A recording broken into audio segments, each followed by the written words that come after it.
ഹരി ഓം. Divine blogs വിത്ത് ഇന്ദുവിലേക്ക് ഏവർക്കും സ്വാഗതം. എല്ലാവർക്കും എൻ്റെ നമസ്കാരം.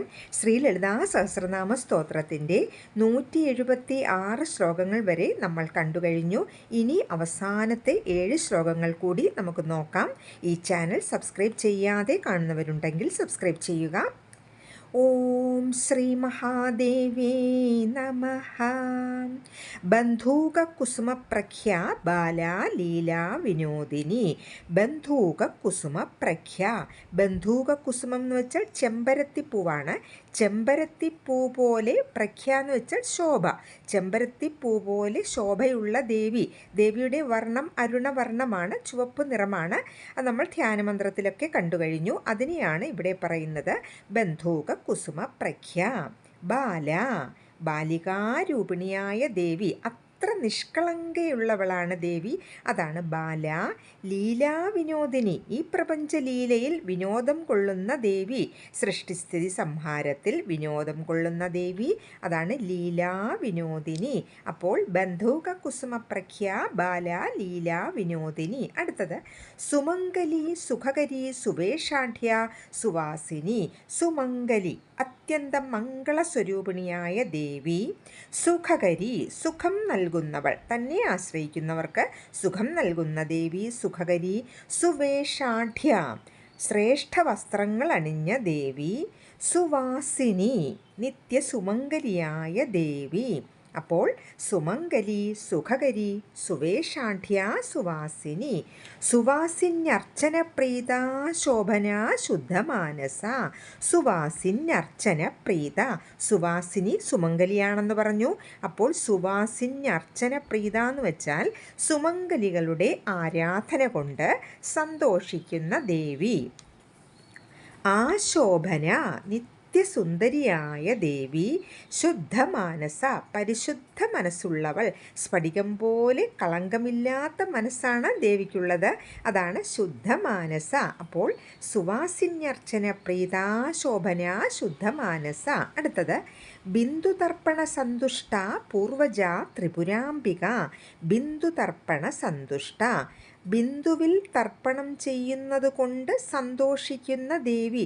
ബിന്ദു എന്നത് ശ്രീചക്രത്തിലെ സർവാനന്ദമയ ചക്രമാണ്. അവിടെ വിവിധ വസ്തുക്കൾ കൊണ്ട് തർപ്പണം ചെയ്യുന്നു. അതിൽ സന്തുഷ്ടയായ ദേവി ബിന്ദു തർപ്പണ സന്തുഷ്ട.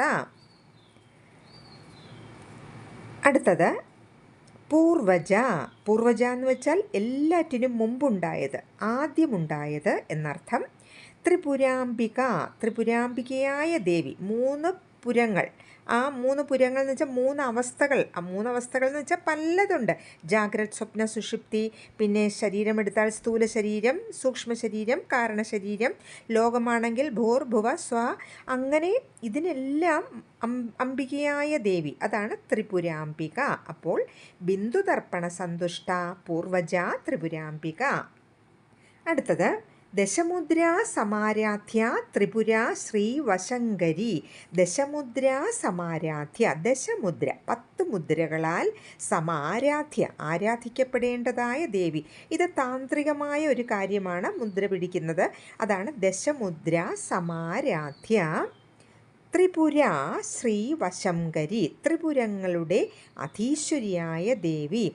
ഇത് ത്രിപുരാശ്രീ എന്ന് വെച്ചാൽ ശ്രീചക്രത്തിലെ ഒരു ദേവതയാണ്. ആ ത്രിപുരാശ്രീ സ്വാധീനയായിരിക്കുന്നവൾ. ലളിതാംബികയുടെ സ്വാധീനതയിലാണ് ഈ ദേവി.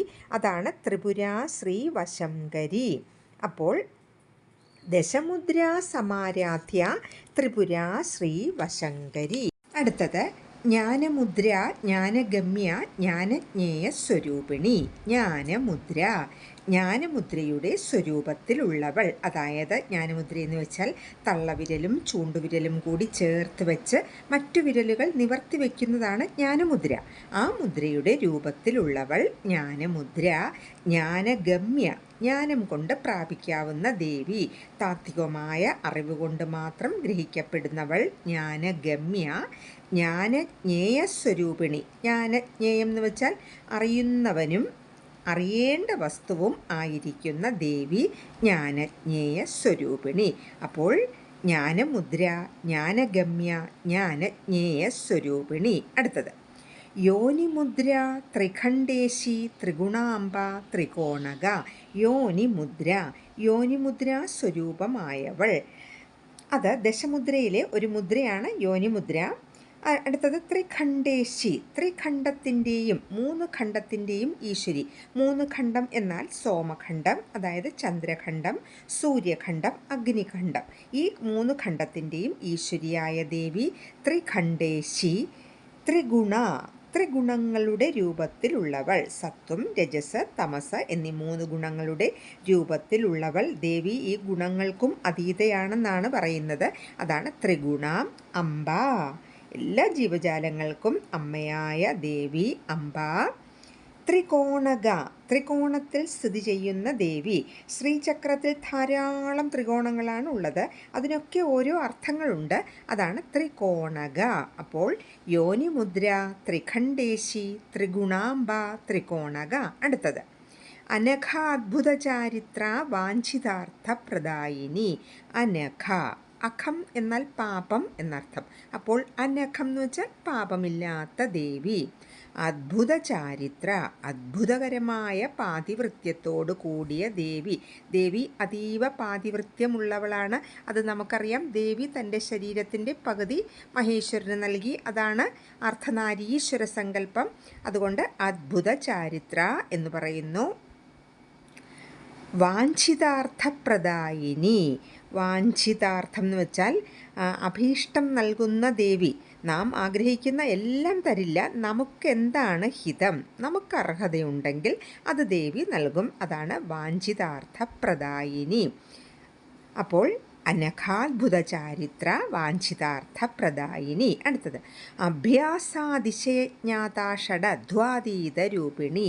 അഭ്യാസാതിശയജ്ഞാത, നിരന്തരമായ അഭ്യാസം കൊണ്ട്, അതായത് ധ്യാനം, അതുകൊണ്ട് അറിയാവുന്ന ദേവി. തീവ്രമായ സാധനയുണ്ടെങ്കിൽ നമുക്ക് ദേവിയെ അറിയാൻ സാധിക്കും. അത്രയ്ക്ക് നമുക്ക് അതിതീവ്രമായ ആഗ്രഹം കൂടി വേണം. ദേവിയെ അറിയണം എന്നുള്ള തീവ്രമായ ആഗ്രഹവും അതോടൊപ്പം തന്നെ സാധനയും ഉണ്ടെങ്കിൽ ദേവിയെ നമുക്ക് അറിയാൻ പറ്റും. അതാണ് അഭ്യാസാതിശയജ്ഞാത. ഷഡധ്വാതീത രൂപിണി. ഷഡധ്വാവെന്ന് വെച്ചാൽ 6 മാർഗങ്ങൾ.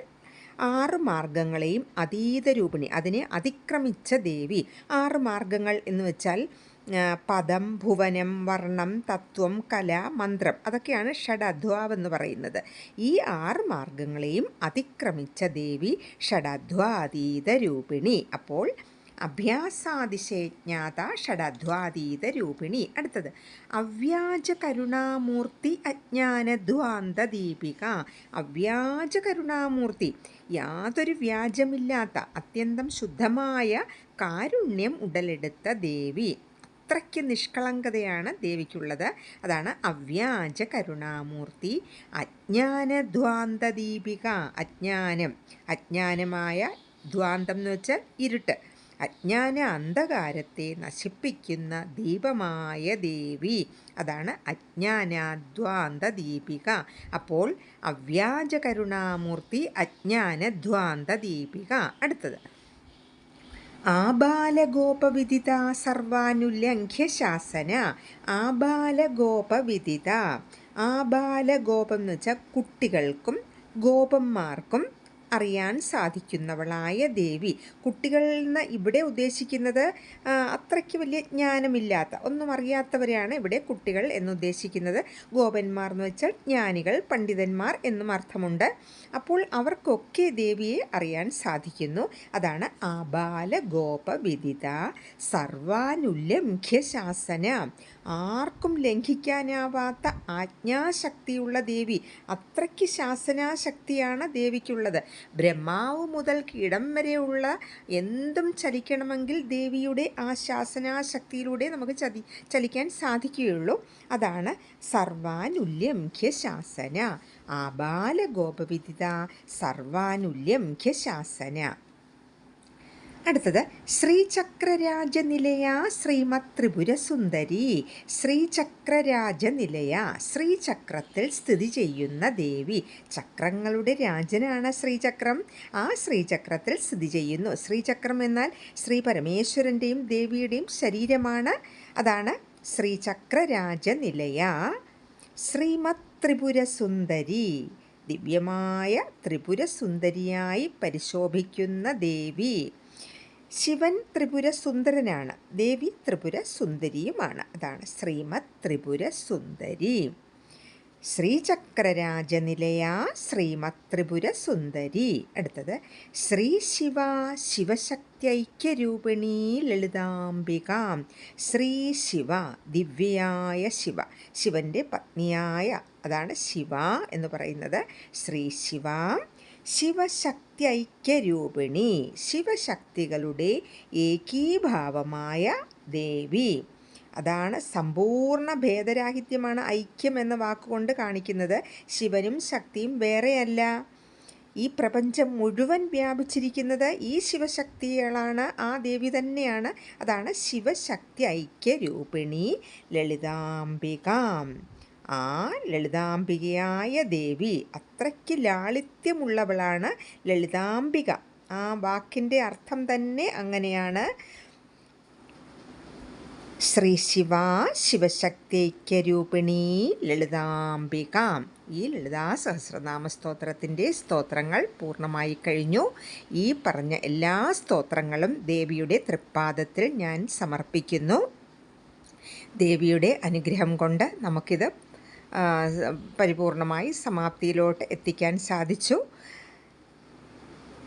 ലളിതാംബിക എന്ന് പറയുന്നത് നിത്യസത്യമായ ദേവിയാണ്. ആർക്കും അനായാസമായി അമ്മയെ സമീപിക്കാം. എല്ലാറ്റിലും പരമമായ ഈശ്വരി. നമുക്ക് വേണ്ടുന്നത് ഒന്നു മാത്രം, നിഷ്കളങ്കമായ ആ ഭക്തി. ആ ഭക്തി ഉണ്ടെങ്കിൽ നമുക്ക് ഈ പ്രപഞ്ചത്തിൻ്റെ അമ്മയായ ശ്രീ ലളിതാംബികയെ നമുക്ക് ഉപാസിക്കാൻ സാധിക്കും. നിങ്ങളെല്ലാവരും ലളിതാ സഹസ്രനാമം ജപിക്കുന്നവരായിരിക്കും. പക്ഷേ എല്ലാവർക്കും ഇതിൻ്റെ അർത്ഥവും അറിയാമായിരിക്കും. എന്നാലും എൻ്റെ ഈ തുച്ഛമായ അറിവ്, എനിക്ക് വലിയ പാണ്ഡിത്യമുള്ള ആളല്ല. ആദ്യമേ ഞാൻ ലളിതാ സഹസ്രനാമം തുടങ്ങിയപ്പോഴേ പറഞ്ഞിരുന്നു, വലിയ പാണ്ഡിത്യമൊന്നുമില്ല. എനിക്കറിയാവുന്ന ചെറിയ അറിവുകൾ ബാക്കിയുള്ളവർക്കും പറഞ്ഞു കൊടുക്കണം എന്നൊന്ന് തോന്നി. അതുകൊണ്ടാണ് ഈ ലളിതാ സഹസ്രനാമ പഠനം എന്നും പറഞ്ഞുകൊണ്ട് തുടങ്ങാമെന്ന് വിചാരിച്ചത്. അത് ആർക്കെങ്കിലും ഒരാൾക്കെങ്കിലും പ്രയോജനപ്പെട്ടെങ്കിൽ ഞാൻ ഒത്തിരി സന്തോഷിക്കുന്നുണ്ട്. അതിൽ നമ്മൾ ഈ ലളിതാ സഹസ്രനാമം ജപിക്കുമ്പോൾ അർത്ഥം കൂടി അറിഞ്ഞ് ജപിക്കുകയാണെങ്കിൽ അതിൽ നിന്ന് കിട്ടുന്ന സംതൃപ്തി ഒന്ന് വേറെ തന്നെയാണ്. ആ അർത്ഥമറിഞ്ഞ് ദേവിയെ വർണ്ണിക്കുമ്പോൾ കിട്ടുന്ന ആ അനുഭൂതി, അത് മതി നമുക്ക്. ദേവി അപ്പോൾ നമുക്ക് ആഗ്രഹിക്കുന്നത് എന്തും നമ്മൾ ചോദിക്കേണ്ട, ദേവി തരും. നമ്മൾ അത്ര പരിപൂർണ സമർപ്പണത്തോടെ ദേവിയെ ഉപാസിക്കുക. കഴിയുന്ന ദിവസങ്ങളിലെല്ലാം ലളിതാ സഹസ്രനാമം ജപിക്കുക. അത് നമ്മുടെ ജീവിതത്തിൻ്റെ ഒരു ഭാഗമാക്കുക. രാവിലെ വിഷ്ണു സഹസ്രനാമം, സന്ധ്യയ്ക്ക് ലളിതാ സഹസ്രനാമം ജപിക്കുക. എല്ലാവർക്കും അതിന് സാധിക്കട്ടെ എന്ന് പ്രാർത്ഥിക്കുന്നു. എല്ലാവർക്കും ലളിതാംബികയുടെ അനുഗ്രഹത്തിനായി പ്രാർത്ഥിച്ചുകൊണ്ട് ഹരിയം.